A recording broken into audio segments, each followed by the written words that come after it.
Bonsoir à tous, nous sommes vendredi, bienvenue sur Radio Sensation Normandie pour votre mag immobilier. Nous allons parler de la seconde partie du bail d'habitation. Un invité agent immobilier pour nous en parler, pour m'accompagner dans cette émission, Jacques Cernet, bonsoir. Bonsoir Pascal. Alors nous étions restés sur notre bail d'habitation la dernière fois.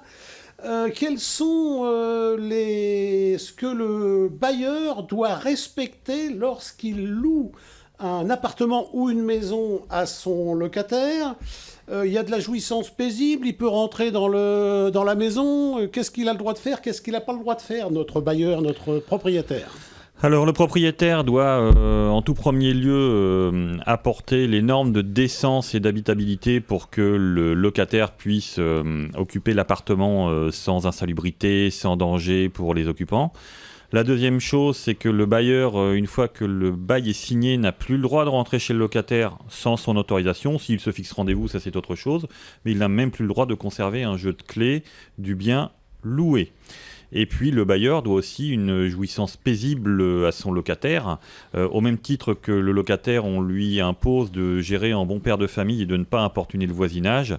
Il a le droit aussi de ne pas être importuné dans la jouissance de sa location. Est-ce que le propriétaire a droit à une petite visite de temps en temps pour voir si les locaux sont toujours conformes? Alors, pas détériorés en fait. Une visite, souvent c'est une visite une fois par an. Après il y a beaucoup de propriétaires qui ne visitent pas le bien pendant la durée de la location ou qui, un petit peu au niveau de la durée du préavis, attendent et fixent une visite avec le locataire. En tout état de cause, quoi qu'il arrive, pour cette visite, le locataire doit en être informé et il doit donner son accord. Alors, question importante, votre locataire apprend par le voisin que la maison est en vente? Qu'est-ce qui se passe? Il a le droit de l'acheter ou il est vendu avec la maison, le locataire? Comment ça se présente? Deux options. Ou bien, effectivement, un peu par abus de langage, on dit que le locataire est vendu avec la maison, même si on n'a pas le droit de vendre des êtres humains. On va dire que le bail est cédé avec le bien. À savoir que si c'est le cas, un acheteur qui va acheter le bien va acheter avec le bail. Et le nouveau propriétaire se doit de faire la continuité du bail dans les conditions existantes du bail initial signé. Ça, c'est la première chose. L'autre point, c'est que la maison peut être vendue vide, mais dans ce cas, le locataire doit recevoir un congé pour vente, qui doit avoir une certaine formalisation juridique, et qui doit être envoyé aussi dans un délai aussi cadré par la justice pour qu'il puisse avoir le temps de se retourner. Dans ce second cas, le locataire est prioritaire pour racheter la maison ou l'appartement. À quel prix? Au prix qu'aura proposé le propriétaire et qu'on va communément appeler le prix net vendeur. On n'a pas le droit de communiquer un prix avec des honoraires d'agence pour un rachat en direct par le locataire. Donc le bailleur a tout intérêt à bien respecter la procédure. C'est ça. Dans quel cas le bailleur, le propriétaire, peut-il donner congé, excepté le fait... est-ce qu'il y a des cas où il peut donner congé à son locataire? Puisque rappelez-nous quand même, la durée d'un bail de location, c'est de... Alors un bail de location non meublé, que l'on dit loi 89, la durée est de 3 ans. Voilà, et qui se reconduit de façon automatique pour une période triennale, s'il n'y a pas de dénonciation de ce bail au moins 6 mois avant la fin de la période des 3 ans.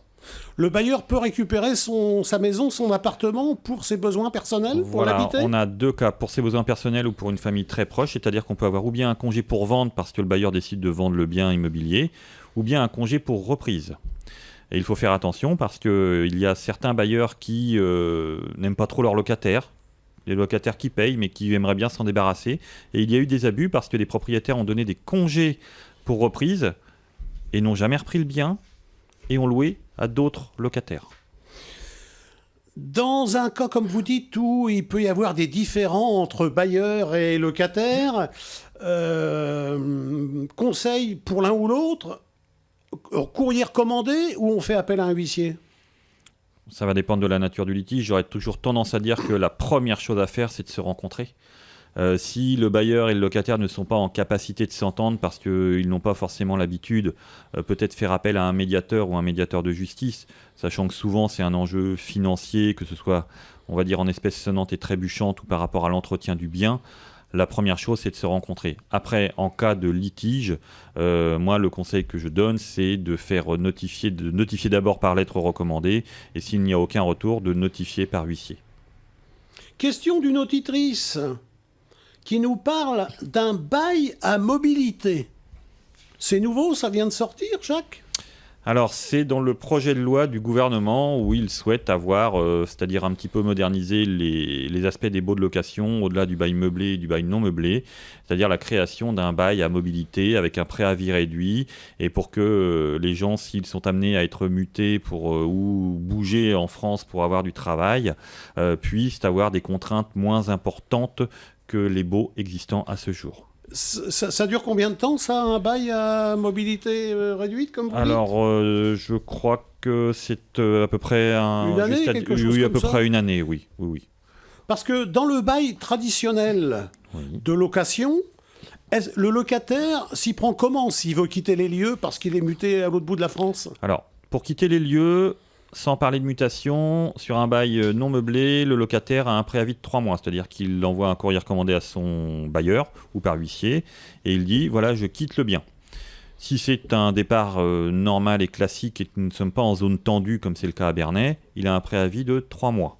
Si par contre, ce locataire tombe au chômage ou bien est muté, ce préavis est ramené à 1 mois. Je reviens sur notre bail mobilité. On a parlé aussi de la caution dans un bail de location traditionnel. Comment ça se passe ? Est-ce qu'il y a besoin également d'une caution dans le bail mobilité ? Alors, je vous avoue que je n'ai pas encore trop travaillé le sujet, mais effectivement, au niveau de la caution, normalement, on n'aura pas besoin de caution pour le bail de mobilité. Sachant que le projet de loi n'est pas encore sorti au niveau du journal officiel, donc je reste assez prudent sur ce que je vais vous dire, parce que je n'ai pas toutes les modalités juridiques de ce nouveau bail à venir. Alors, il y avait aussi dans le bail d'habitation, peut-être également dans le bail mobilité, une garantie visale. C'est quoi cette garantie visale ? La garantie visale, c'est pour la garantie des loyers, si vous voulez. C'est pour être sûr que le bailleur puisse rentrer dans ses fonds s'il y a un impayé. Ça correspond à la caution physique C'est ça.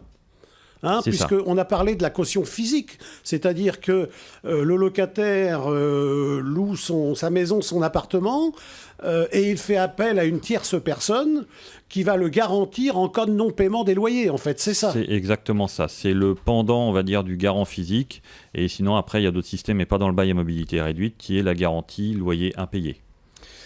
Sur notre bail traditionnel, est-ce que vous qui êtes agent immobilier, il y a des différends qui existent et est-ce que vous pouvez nous en citer, que ce soit de la part du bailleur ou du locataire, du propriétaire ou du locataire, et si oui, quels sont quelques cas fréquents qui puissent arriver comme différents ?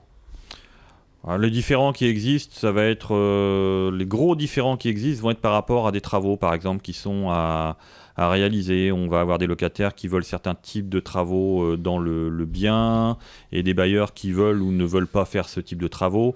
Après, il faut savoir que quand on signe un bail, il y est normalement annexé une liste des travaux qui sont à la charge du locataire et des travaux qui sont à la charge du bailleur. Voilà, après, ce type de différents se règle généralement dans le temps, quoi. Dernière question, il nous reste 1 minute, là on nous fait des grands signes. Est-ce qu'on a le droit de sous-louer un appartement, une maison, lorsqu'on a un bail de location ? Alors, pour répondre très rapidement, on a le droit de sous-louer si on a l'autorisation du propriétaire. Si ce n'est pas dans le bail, il est interdit de sous-louer. Si on a le droit de sous-louer et que c'est dans le bail, est-ce qu'on peut sous-louer plus cher que ce que l'intéressé paye de loyer pour tirer du bénéfice ?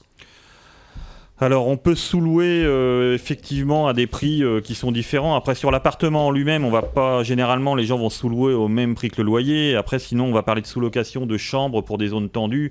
Par exemple, on va louer une maison, puis on va sous-louer une chambre et on va tirer un certain bénéfice. Mais quoi qu'il arrive, ces bénéfices de sous-location doivent être déclarés aux impôts. Doivent être déclarés aux impôts. Quoi qu'il arrive. Donc, de toute manière, ce qui est important, c'est qu'il faut l'accord du propriétaire assuré bien évidemment également, je suppose. Exactement. Hein, et on prend la responsabilité de la location. On prend la responsabilité de la location et il faut faire très attention parce qu'il y a eu un jugement comme ça où vous avez un locataire qui a loué un bien et ensuite l'a mis sur Airbnb en sous-location sans autorisation par le propriétaire. Et il y a eu Eh des bien, soucis, paradoxalement, il y a eu des c'est le propriétaire qui a été condamné. Bien. Enfin non, c'est pas bien. Non. Merci Jacques de vos informations. Pardon. Vous pouvez retrouver ce mag immobilier sur notre site ou application radiosensation.fr. Donnons-nous rendez-vous vendredi prochain à 19h35 après le Flash Info régional pour une nouvelle émission sur l'immobilier. Continuez à nous écouter sur Radio Sensation. Bonne soirée, à bientôt.